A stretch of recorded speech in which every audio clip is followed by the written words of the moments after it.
Boa noite, Laine. Muito bem. Nós falamos na nossa última aula sobre... Boa noite, Sabrina. Sobre os antiácidos, né?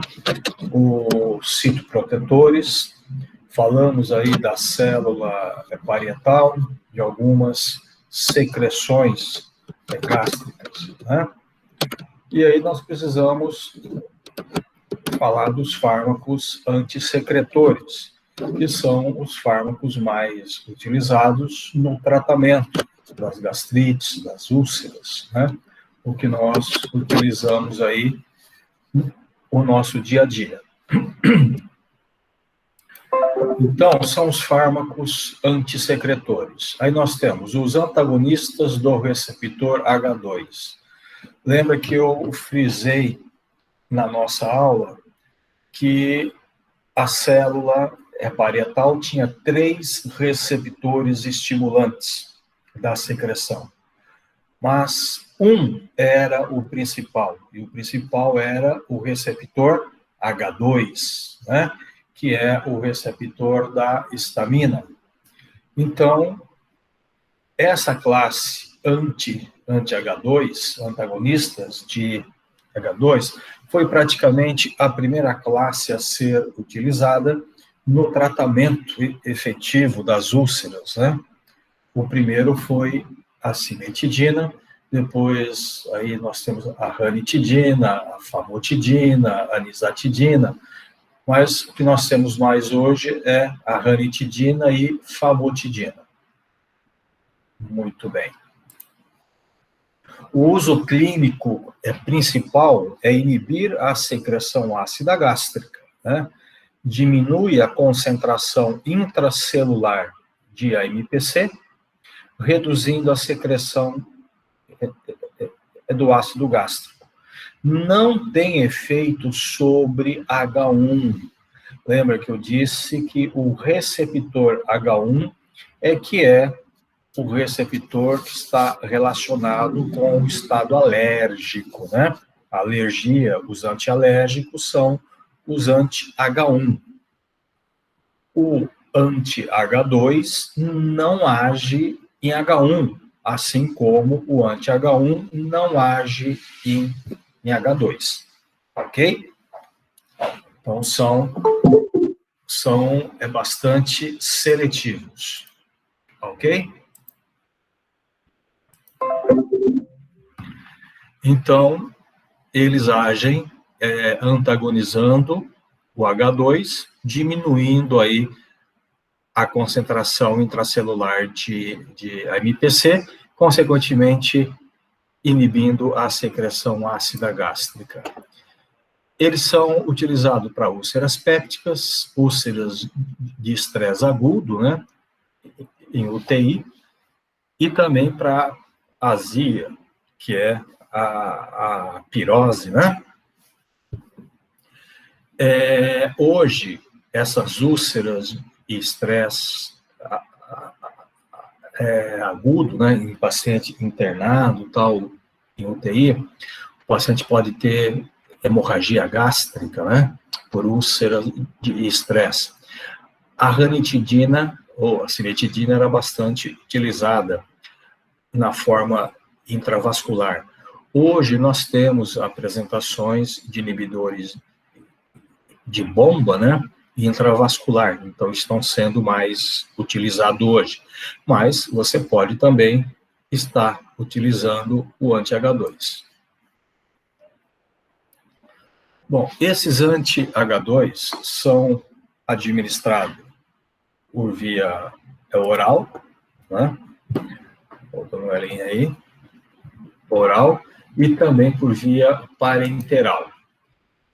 Se distribui bem, né, em todo o nosso sistema, e é excretado principalmente pela urina.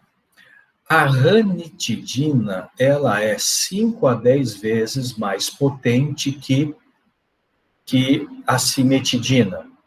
E a famotidina é 20 a 50 vezes mais potente em relação também à cimetidina. Então, veja, numa ordem de potência, eu tenho cimetidina, ranitidina e famotidina. A famotidina é a mais potente.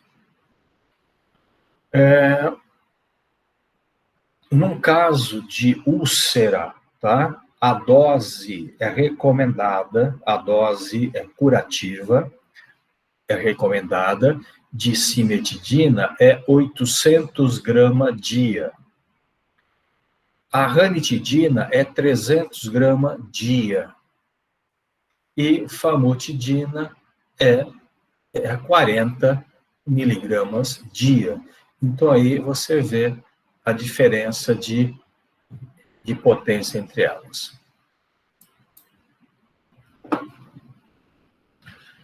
Efeitos adversos com relação ao anti-H2. Um pequeno número de pacientes e normalmente não obriga a interrupção. Então, esses fármacos anti-H2 são fármacos bastante seguros, tá? Pouquíssimos efeitos adversos, tá? Muito pouco, e muitas vezes nem obriga o paciente a interromper o tratamento. Alguns pacientes podem ter um pouco de diarreia, vômito, flatulência, obstipação, boca seca, isso aí são mais citações. Trombocitopenia reversível, pode ter citações. Nefropatas e hepatopatas pode provocar agitação, confusão mental, ansiedade, tics faciais e alucinação. Tá? Mas isso só em pacientes nefropatas ou hepatopatas.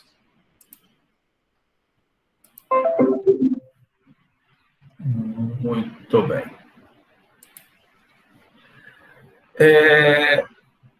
Alguns efeitos adversos em relação ao sistema endócrino. Gente, isso daqui a gente observa com a cimetidina, tá? Cimetidina. Com os outros, praticamente você não percebe isso, tá? Somente a cimetidina, tá? Que ela tem uma ação antiandrogênica. A estrutura química dela é muito semelhante aos receptores androgênicos. E aí ela pode se ligar aos receptores e provocar alguns efeitos, como ginecomastia, galactorreia, diminuição de libido e elevação da prolactina. Então, esses efeitos são percebidos com a cimetidina, ok?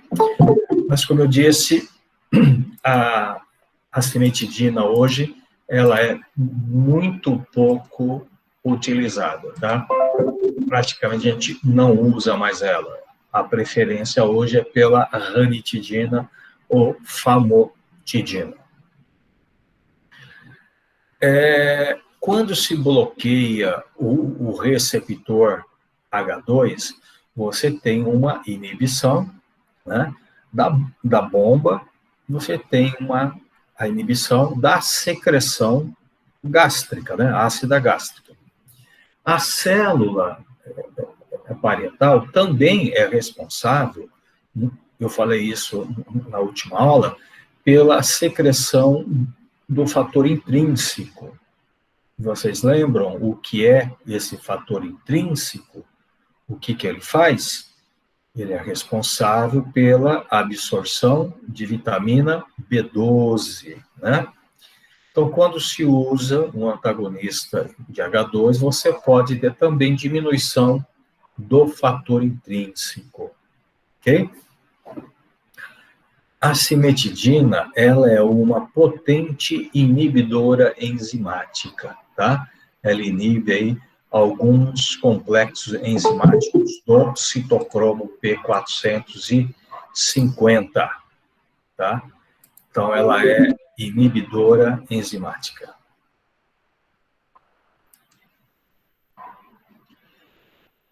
E agora os inibidores da bomba de prótons. Aí nós temos omeprazol, esomeprazol, lansoprazol, pantoprazol, rabeprazol, né? E tem mais alguns aí que estão saindo no mercado, né? Atualmente. Então, esses daqui são os inibidores de bomba de prótons, tá? Muito bem. Atualmente existe 7 representantes dessa classe, dos quais 6 são comercializados: omeprazol, lansoprazol, pantoprazol, rabeprazol, esomeprazol, isômero do omeprazol, o deslansoprazol, o enantiômero do lansoprazol, ainda não comercializado, é o tenatoprazol. Então, esses daqui são fármacos, né, que vão aparecer aí já já. Muito bem, gente. Esses fármacos, além da atividade antissecretora, os inibidores da bomba de próstata demonstram uma importante atividade também anti-Helicobacter pylori, tendo um efeito sinérgico com antibióticos. O mecanismo para o efeito sinérgico não é totalmente claro, mas pode ser devido à inibição de uma enzima que a gente vai falar já já.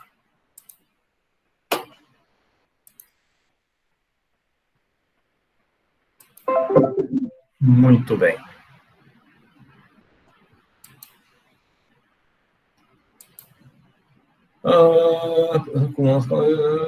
Bom, gente, aqui é o seguinte, eu vou explicar algumas coisas para vocês, falando com vocês que eu acho que vai ser muito mais fácil da gente entender. É o seguinte, esses fármacos inibidores de bomba e prótons, eles, na realidade, eles são profármacos. Se são profármacos, eles estão sendo administrados na sua forma inativa. E eles precisam ser ativados. Muito bem. Quem é que vai ativar esses fármacos? Quem vai ativar esses fármacos é o ácido. Mas, gente, não é o ácido que está no estômago, não. É o ácido lá dos canalículos da célula parietal. Então, veja uma coisa. Eu preciso administrar esse fármaco, ele precisa ser absorvido, distribuído e chegar na célula parietal. E lá ele vai ser ativado pelo ácido que está sendo produzido, e ativando ele vai se ligar à bomba de prótons e vai bloquear a bomba. E não tem mais a produção de ácido. Muito bem. Preste atenção. Só que ele, ao administrar, ele vai passar pelo estômago, certo? E ele não pode ser ativado no estômago. Porque se ele entrar em contato com o ácido do estômago e ser ativado, ele não consegue mais ser absorvido. E sem ser absorvido, ele não chega até a célula parietal. Ok? Então, veja que nós temos um problema para ser resolvido. O fármaco, ele precisa ser ativado por ácido. Só que ele não pode ser ativado com ácido do estômago. Porque se for ativado no estômago, ele não será absorvido. Então, ele precisa ser absorvido e ser ativado somente na célula parietal, que ele vai chegar lá através do sangue. Até aí, entendido? Bom, como é que eu faço para esse fármaco ser administrado, passar pelo estômago, não entrar em contato com ácido, depois vai para o intestino e lá ele é absorvido? Como é que eu faço isso?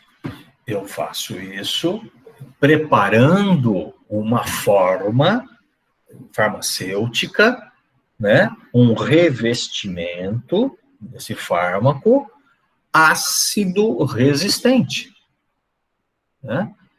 Ácido resistente.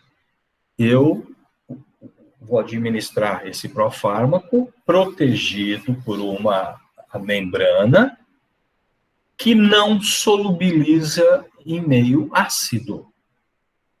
Só será solubilizado em meio alcalino, que é a hora que ele chega no duodeno. Ok? Bom, essa forma farmacêutica, ácido resistente, não pode entrar em contato com o bicarbonato, senão solubiliza, né? E aí libera o fármaco. Então, eu preciso administrar esse fármaco uma hora que eu tenha certeza que o pH gástrico esteja ácido, para que ele passe pelo estômago sem solubilizar o revestimento. E qual é a hora que eu tenho certeza que o pH está ácido? Quando a gente come. Quando você come, o pH aumenta. A liberação também de bicarbonato.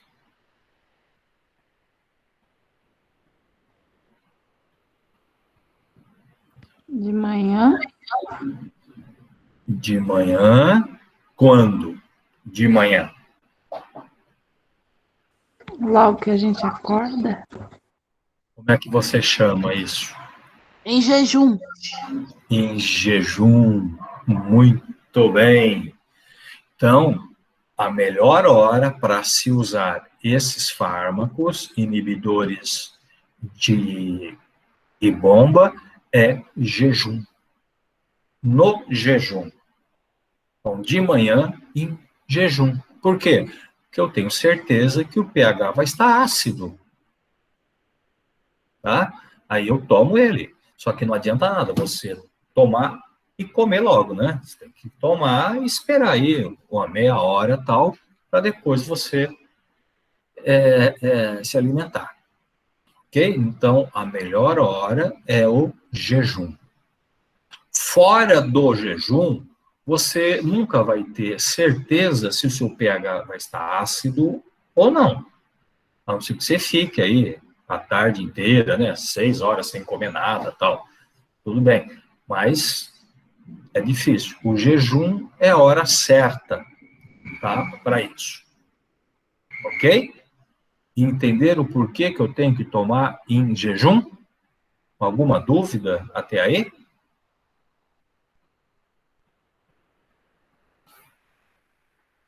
Tudo bem, gente? Vou entender como sim. Muito bem. Então, eu tomei esse fármaco em jejum. Ok.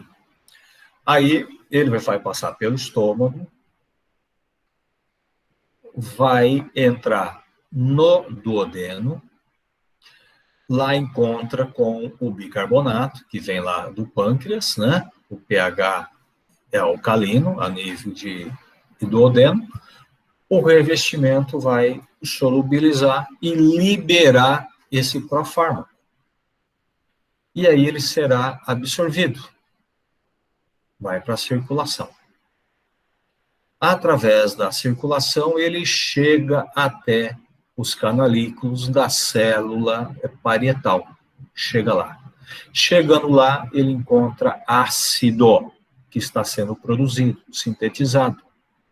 Aí ele se ativa e gruda lá na célula parietal, né?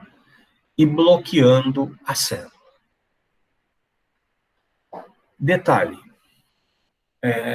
essa ligação desse fármaco à célula é uma ligação irreversível. Bloqueia a célula de forma irreversível. Aquela bomba não vai produzir mais mais ácido, tá? Então, essa célula parietal, aquela bomba que ela tinha, acabou, morreu. Ah, então eu não vou ter mais ácido? Então, a célula parietal, ela é nucleada, ok? Quando se bloqueia a bomba de forma irreversível, o núcleo celular começa a replicar uma nova bomba, porque aquela foi. Então, o núcleo vai replicar uma nova célula. Desculpa, uma nova bomba. Só que, gente, para replicar uma bomba nova, a célula ela vai gastar em tempo aproximadamente, no mínimo, 18 horas para replicar uma nova bomba. A média é de 18 a 36 horas para você ter uma nova bomba funcionando a nível de célula parietal. Ok? Então, veja, esses fármacos, eles têm uma meia-vida curta. A meia-vida deles é de 2 horas, 2 horas e meia. Mas o efeito dele é irreversível sobre aquela bomba. Então, o efeito dura por mais de 18 horas. Ok? Aí, gente, nós vemos muitos médicos, gastro, né? E outros médicos que não são gastros, principalmente, prescrevendo aí omeprazol, pantoprazol, né? 2 vezes ao dia. 2 vezes ao dia. Bom, esse médico que está prescrevendo não conhece adequadamente farmacologia, né? Porque como é que você vai tomar um fármaco de 12 em 12 horas, sendo que o efeito dele dura 18, né? E a meia-vida dele é curta, a grande maioria deles. A meia-vida é de 2 horas e meia, 3 horas. Então, veja bem, eu tomei de manhã, bloqueou as bombas. Tá? Vamos supor, eu tomei às 7 da manhã. 7 da noite, 12 horas. Não é? Mais 6, 7, 8, 9, 10, 11, 12. Lá para 1 hora da manhã, 2 horas, é que eu começo a ter novas bombas. Certo? Novas bombas. Muito bem.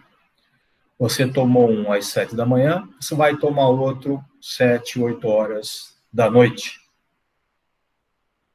7, vamos supor que você tomou 8 horas. 8, 9, 10, 11, 12, 5 horas depois, o fármaco que você tomou às 8, praticamente a metade já perdeu, já foi embora. Por quê? A minha vida é de 2h30, 3 horas. E só depois que começa a ter outras bombas para ele se ligar. Então, gente, não justifica o uso desses fármacos 2 vezes ao dia. Não justifica. Certo? Tem médicos que falam, mas o meu paciente, de madrugada, ele tem dor. Se ele tomou omeprazol de manhãzinha, né? Durante a madrugada, ele pode ter dor. Até pode. Porque as bombas já estão trabalhando. Você pode ter já um certo número de bombas já replicadas, né? Mas aí é melhor, então, você, para esse paciente que reclama de dor à noite, você dá à noite para ele um anti-H2, a ranitidina, né? A meia vida dela, 10, 12 horas, vai proteger ele muito bem, bem melhor do que você desperdiçar um bloqueador e bomba, né? Que normalmente esses fármacos novos são caros, né? E ele não vai ter aonde se ligar. Entenderam isso, gente? Por que que eles são administrados em jejum e por que basta uma única dose diária desses fármacos?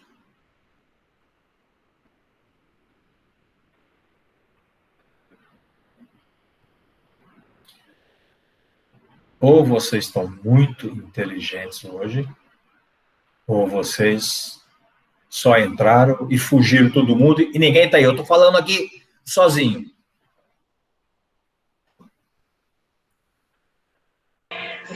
Professor, o senhor pode repetir o porquê em jejum? O seguinte, por que em jejum? Assim espero que esteja o mesmo. É o seguinte, como eu disse, esses fármacos, na realidade, não são fármacos, são pró-fármacos. Eles precisam ser ativados. Quem vai fazer a ativação deles é o ácido, mas não o ácido do estômago. É o ácido da célula parietal. Ok?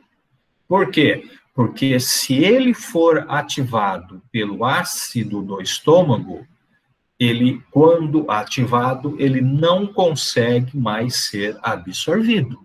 Então, aí ele não chega até a célula, até a bomba. Ok? Então, para que ele passe pelo estômago sem ser ativado, eu tenho que administrá-lo em uma forma farmacêutica, que é um revestimento, que não solubiliza em ácido. A gente chama de ácido resistente. Certo? Então, para que eu tenha certeza que esse revestimento não vai solubilizar, eu tenho que administrar ele numa hora que eu tenho certeza que o pH vai estar ácido. E a única hora que eu tenho certeza que o pH está ácido é em jejum. Por isso que eu tenho que administrá-lo em jejum. Ficou claro? Sim. Muito bem. Tá? Então, eu administro em jejum, porque para não ter a solubilização do revestimento. E eu administro uma única vez ao dia, porque a inibição da bomba é irreversível. E a célula vai levar, no mínimo, 18 horas para replicar uma outra bomba. Ok. Entendido isso, gente?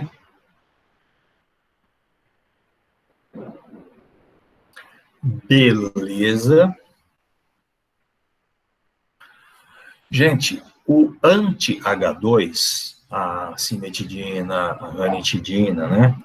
Esses fármacos, eu não falei, mas eu vou falar agora. Seguinte, a gente usa, vamos supor, a dose que eu comentei com vocês até, a cimetidina, 800 miligramas, ranitidina é 300, né?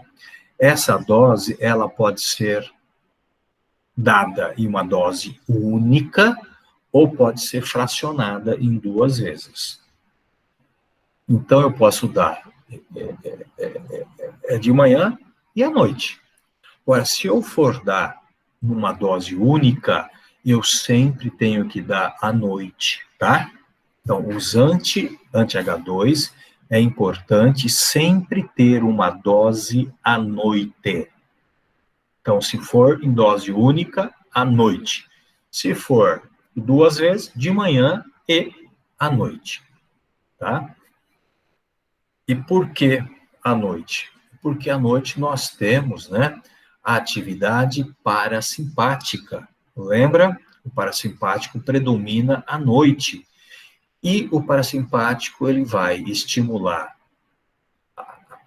a bomba, e o parasimpático libera também o quê? Histamina, né? Então, é importante que eu bloqueie o H2 à noite. Tudo bem?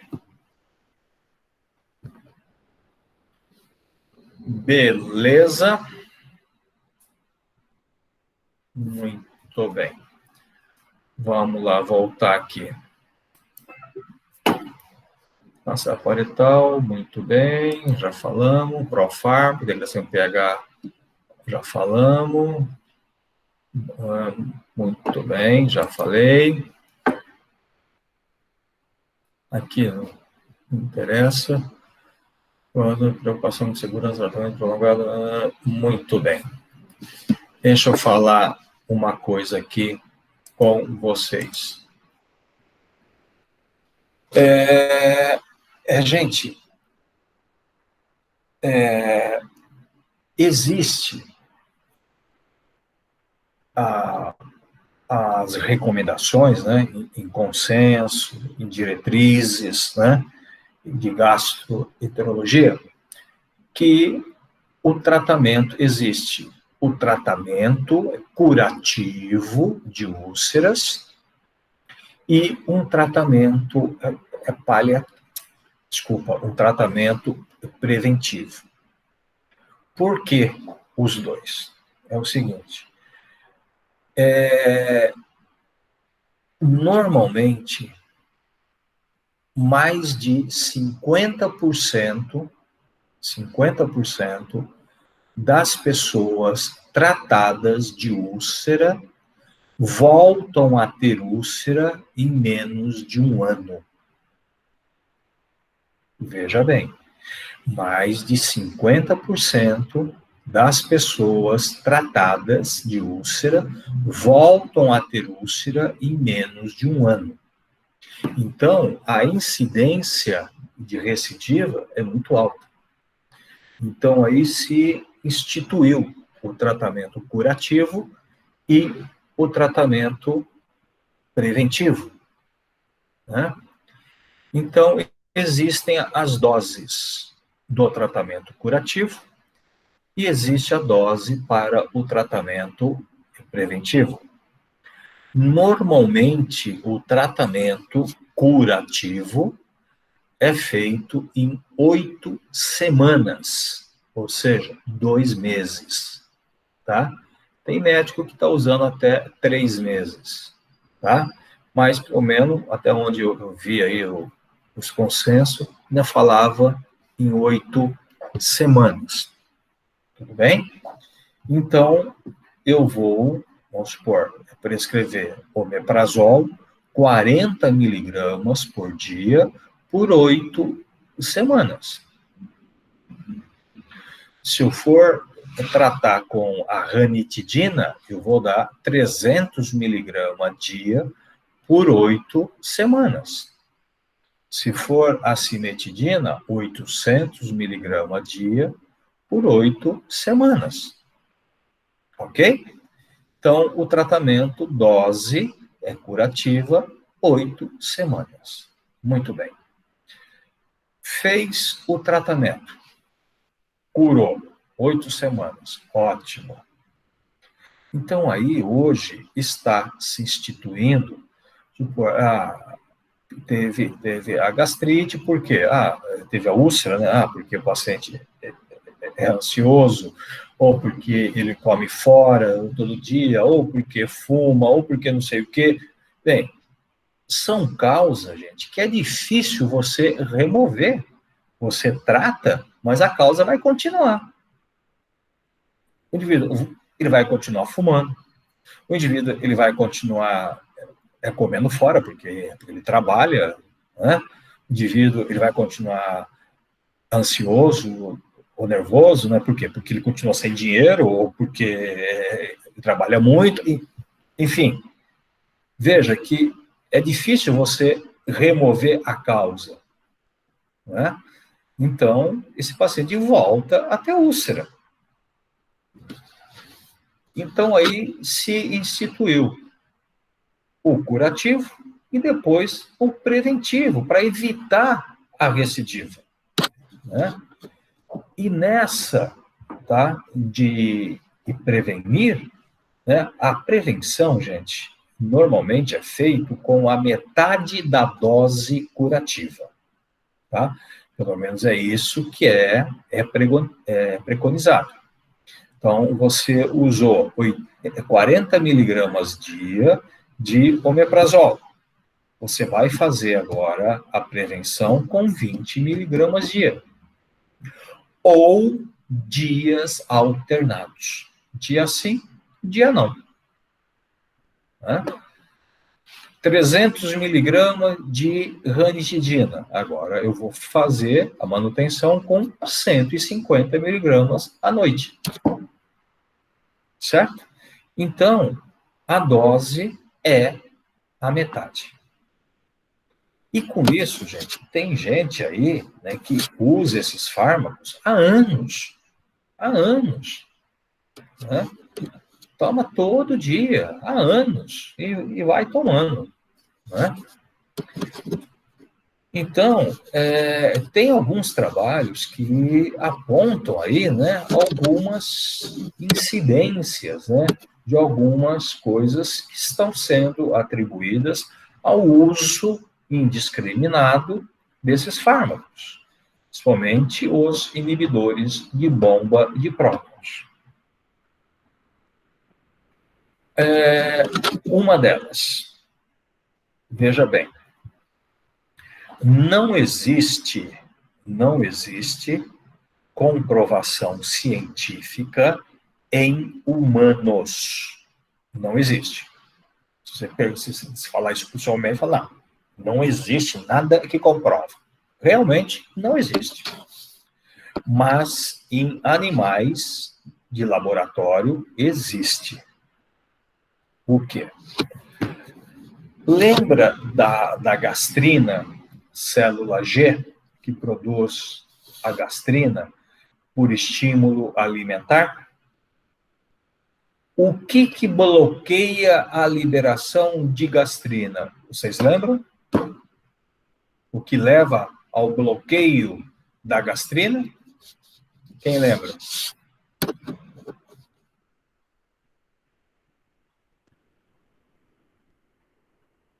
Semana que vem é prova surpresa, tá?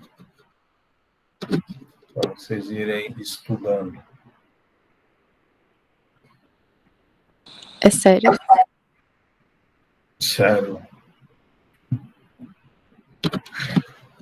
Prova surpresa, já estou avisando hoje.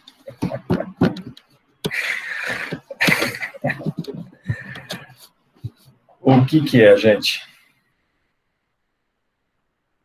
O que bloqueia a liberação de gastrina? já que ninguém fala, falo eu, né? A única coisa que bloqueia a liberação, não é aumento da glicemia, não. Estás a confundir alhos com bugalhos. Não é a PGE. O que bloqueia, a Júlia falou agora, pH. A única coisa que bloqueia a secreção de gastrina é o pH 3. pH, quando vai abaixando, chegou a 3, bloqueia a secreção de gastrina. Ótimo. Quando você está fazendo uso crônico de inibidor de bomba, será que o seu pH gástrico vai chegar alguma hora a 3? Não vai. Nunca vai chegar. O seu pH, no máximo, vai chegar a 4,5, 5, tá? Então, você começa a ter uma hipersecreção de gastrina, tá? E com essa hipersecreção, essas células G, elas começam a hipertrofiar, certo? Em animais, em camundongo, em ratos, né? A gente observa, a partir do 6º mês de uso crônico, começa a aparecer tumores gástricos de célula G. Tumores. E esses tumores acabam sendo malignos, tá? Então, veja que, se você falar que isso acontece em seres humanos, não existe nenhuma comprovação. Mas em animais tem a comprovação. Ok? Então, uma coisa que pode acontecer é hiperplasia aí, né, dessa célula G. Ok? Isso é uma coisa. Muito bem. Agora, vocês devem ter visto em fisiologia que as vias aéreas, né? Nós temos as vias aéreas e o epitélio de revestimento das vias aéreas é o epitélio pseudoestratificado ciliado, né? O professor de histologia deve ter falado isso com vocês, né? Aquele cara é bom, hein? Ele falou, tenho certeza. Pseudoestratificado ciliado. E ao longo desse epitélio existem as células caliciformes, que secretam muco. Ok? E esse muco, ele é despejado sobre os cílios. E os cílios se movimentam, não é? Arrastando esse muco, né? Arrastando o muco de cima vem para baixo, de baixo vem para cima, e nós deglutimos esse muco constantemente. E esse muco, ele serve de filtro, né? Para as vias aéreas. Então, nós acabamos deglutindo esse muco contaminado, muitas vezes, por bactérias. Mas a hora que chega a nível gástrico, o ácido vai lá e neutraliza, né, essas bactérias todas. Ok? Mas para neutralizar, você tem que ter ácido, né? E quem usa de forma crônica inibidores de bomba? Vai ser difícil você eliminar essas bactérias. Então, uma das coisas que acontece são infecções gástricas, infecções intestinais, e tem até casos de pneumonia por refluxo gastroesofágico, tá? Então, essas infecções podem acontecer em pacientes que fazem uso crônico. Ok? Muito bem. Outra coisa. Lembra que eu falei do fator intrínseco, né? Fator intrínseco é liberado, é secretado também, né? Liberado pela célula parietal. A mesma célula que secreta ácido. E ele é responsável por quê? O fator intrínseco é responsável pela absorção de IB12, não é? Muito bem. Quando você faz uso de fármacos que bloqueia a bomba, bloqueia a secreção ácida, você também está bloqueando a liberação de fator intrínseco. Então, pessoas que fazem uso crônico desses fármacos acabam tendo uma deficiência de fator intrínseco. E se tem deficiência do fator intrínseco, você pode também ter uma deficiência de B12, tá? E a deficiência de B12 pode te levar à anemia, né? Se não me engano, é anemia perniciosa, se não me engano.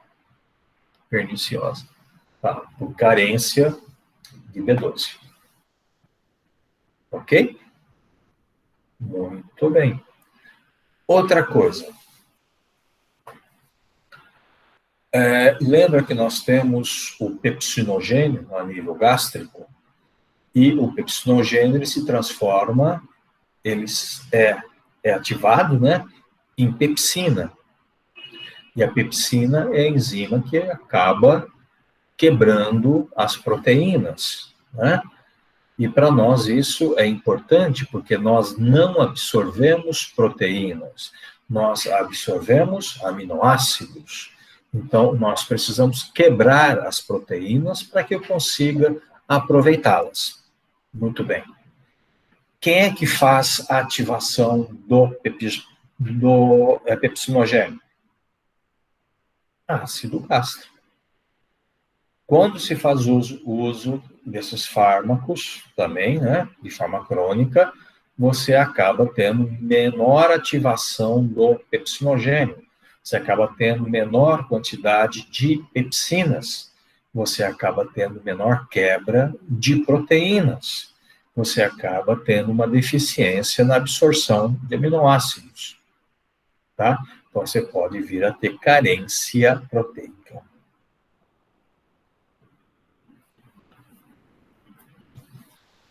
Ok? Tudo bem, gente? Então, aqui já está falado tudo isso. Antifetais de fármaco, muito bem. Sem falar que eles podem também comprometer, né, a absorção de fármacos que precisa de ácido, né, para ser absorvido. Muito bem. Outros fármacos. Gente, misoprostol. Alguém conhece? Misoprostol? Alguém sabe quem é o misoprostol? Não conhece? Não? Tá. E se eu falar Cytotec, vocês conhecem?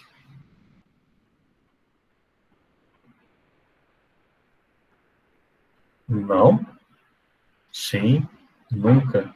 Sim. Nem vi? Já ouvi? Sim, já ouvi também. Cytotec é um medicamento que ele é abortivo, né? Muita gente usa aí de forma clandestina para abortar, tá?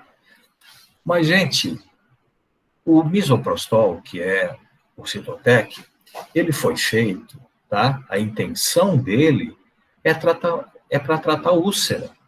Ele é usado para úlcera. Por que ele é usado para úlcera? Porque ele é o análogo à prostaglandina. Então, o Cytotec é uma prostaglandina. E o que a prostaglandina faz no estômago? Diminui o ácido, aumenta o muco, aumenta a circulação, Então, é um protetor gástrico. Então, a ideia foi essa, né? Fazer para proteger e tratar o estômago, principalmente de quem fazia uso de anti-inflamatório. Porque o anti-inflamatório inibe a prostaglandina. Então, você estava administrando, repondo a prostaglandina. Só que não contavam que a prostaglandina leva à contração do útero quando ele está gravídico. Quando se tem a gravidez, ela exerce contração e leva ao aborto. Então, aí acabou sendo proibido, né, o uso do misoprostol, tá? Ele existe, sim, em hospitais, né? Aqui em Santos, o Guilherme Álvaro tem, é muito controlado, né? Mas ele serve hoje para induzir aborto retido, né? Então, ele é usado. E aí, tem muita gente que compra também, de forma clandestina, né? Para aborto. Enfim, mas ele é um protetor gástrico, tá? Então, o misoprostol, tá? Análogo a PG, uso profilático em pacientes com úlceras provocadas por Fiennes, só que leva à contração uterina. Um outro fármaco, eu comentei já com vocês, a diciclomina, é um anti-hemuscarínico, mas não deu o resultado satisfatório para a úlcera e muitos efeitos adversos, retenção urinária, arritmia, então não se usa mais. Ok? Muito bem. Até aqui. Tudo bem? Beleza?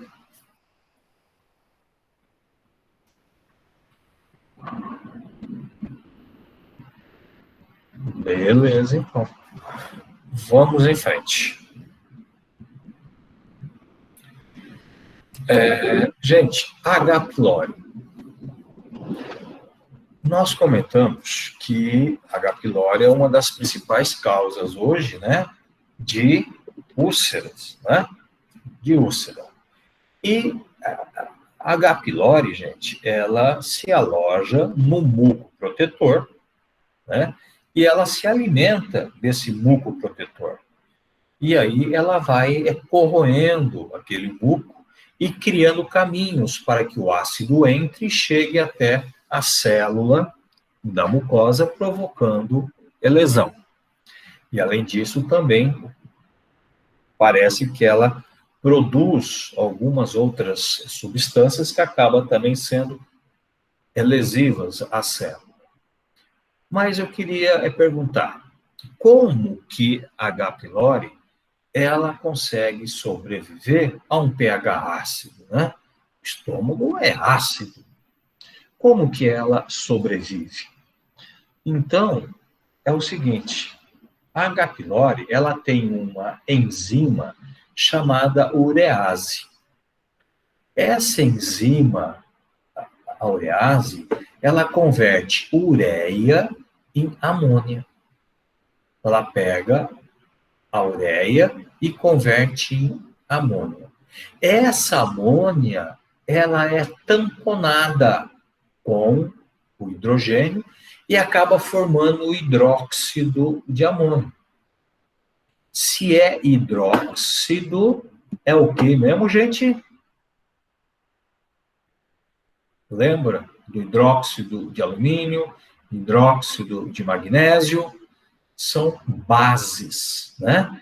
Então, ela, através da urease, forma amônia, e a amônia é tamponada, formando hidróxido de amônio, criando uma nuvem alcalina ao redor da bactéria. Então, é essa nuvem alcalina de hidróxido de amônio que protege a bactéria, né, do pH ácido, tá?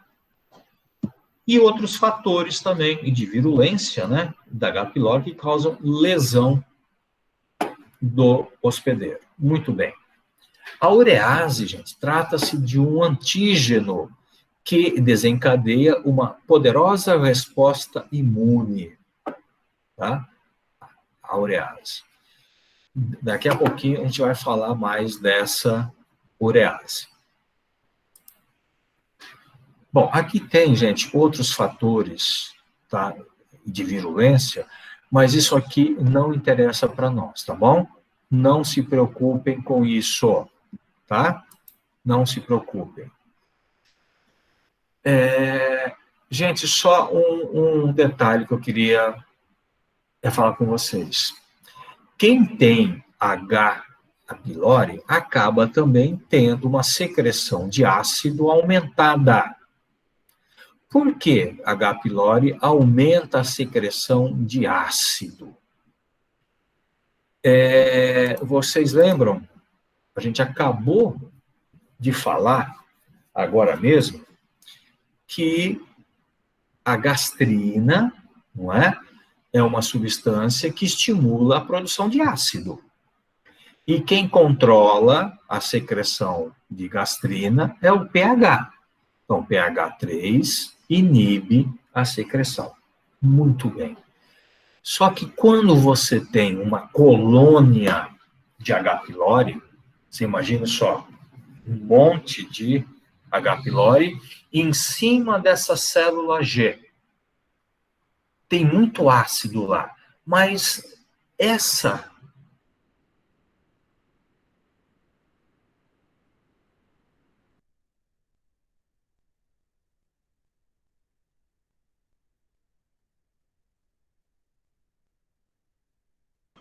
Travou.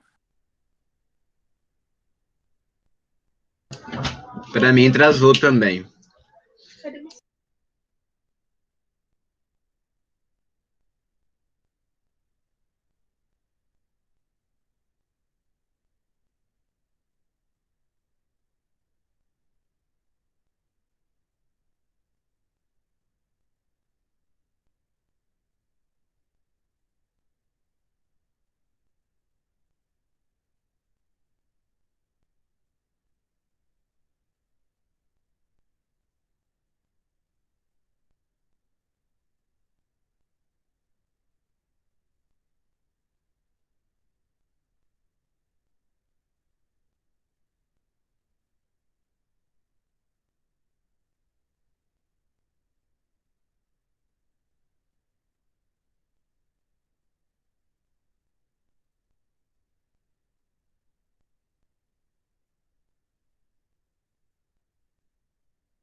Ele saiu da aula?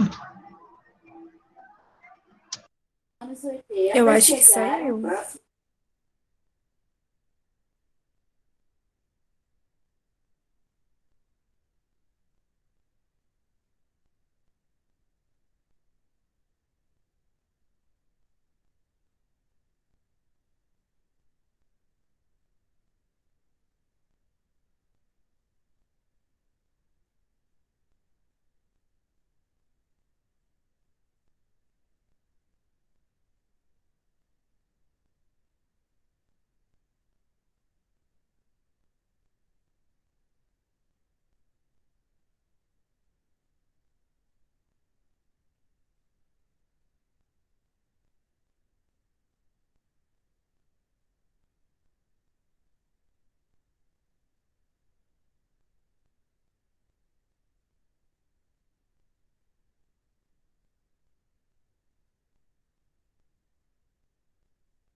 Oi, gente. Perdi a conexão com você. Não sei o que aconteceu aqui com a internet. Nossa, mas todo dia está acontecendo isso. Agora eu estou usando, eu consegui conectar pelo celular. Aqui em casa está sem internet, não sei o que houve. Bom, está todo mundo aí? Podemos continuar? Sim. Sim, professor. Então, vamos lá, gente. Eu estava falando, então, H. pylori, né? Que a colônia, né, de bactéria fica em cima da mucosa gástrica sobre aquelas células G que produzem a gastrina. E por elas produzirem aquele hidróxido de amônio, então fica a substância alcalina sobre a célula G, não deixando a célula G enxergar o pH ácido. Então, elas começam a produzir também muita gastrina, né? E começa a ter muito estímulo para a secreção de ácido, tá? E também uma das razões que dizem que H. pylori também pode levar à hipertrofia de célula G, aparecer também tumores gástricos, né? Pela H. pylori, tá? Então, é isso aqui que eu estava falando, né? Secreção de ácido aumentado em pacientes com úlceras pépticas, tá? O próprio hidróxido de amônio, né, que produz aquele ambiente alcalino na proximidade da célula G, aumentando a gastrina. Foi o que eu acabei de explicar para vocês. Muito bem. Então, gente, a H. pylori, hoje, né, quando se tem uma úlcera e tal, o médico pede a endoscopia, e normalmente ele já pede, né, para fazer a biópsia, né, já que vai fazer a endoscopia, faz já a biópsia para pesquisa de H. pylori. E aí, tendo H. pylori, você precisa erradicar, você precisa combater H. pylori, senão não adianta nada você tratar a úlcera sem tratar H. pylori, tá? E aí existe, né, os tratamentos estipulados aí padronizado, né, para H. pylori. O mais utilizado é o triplo baseado inibidor de bomba de prótons. Esse é o que a gente mais usa. Mas também tem o triplo baseado em bismuto. Lembra que eu falei para vocês? O bismuto coloidal, que é um citoprotetor gástrico, né? Ele é tóxico para H. pylori. Então, nesse tratamento entra o metronidazol, que pode ser substituído pelo tinidazol ou o sequinidazol, mais a tetraciclina ou a amoxicilina e mais o bismuto. Mas o que está acontecendo muito, temos dados que H. pylori está resistente ao metronidazol. Então, hoje se usa, tá, esse daqui. Usa-se 2 antibióticos, tá? Você usa 2. O mais utilizado é a claritromicina, que pode ser substituída pela eritromicina. O metronidazol, como eu disse, tem casos de resistência, então a gente não está usando. Então, você usa a claritromicina e usa a amoxicilina. E aí, 2 antibióticos mais um inibidor de bomba, que pode ser o omeprazol, o claviprazol, o nasoprazol, o pantoprazol, o isomeprazol, tal. A gente tem usado muito o pantoprazol. Então, você usa 2 antibióticos e mais o inibidor de bomba. E por que usar o inibidor de bomba? Porque, gente, além dele inibir o excesso de, inibir a secreção ácida, né? Há trabalhos também que apontam que o inibidor de bomba, ele também inibe a urease da H. pylori. Inibe a enzima urease, inibindo, então, né, a produção de amônia. E aí você está inibindo, então, a proteção da bactéria, que é o hidróxido de amônio, tá?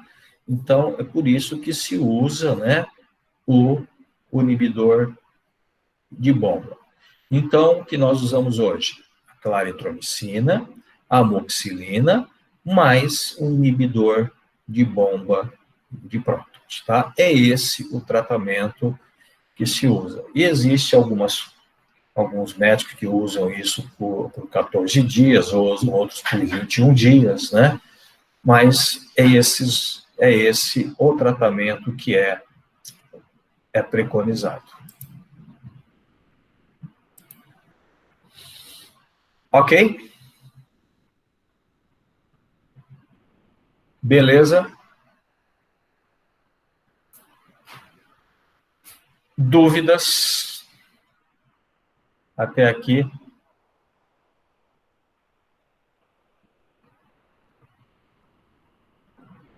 Ninguém tem dúvida?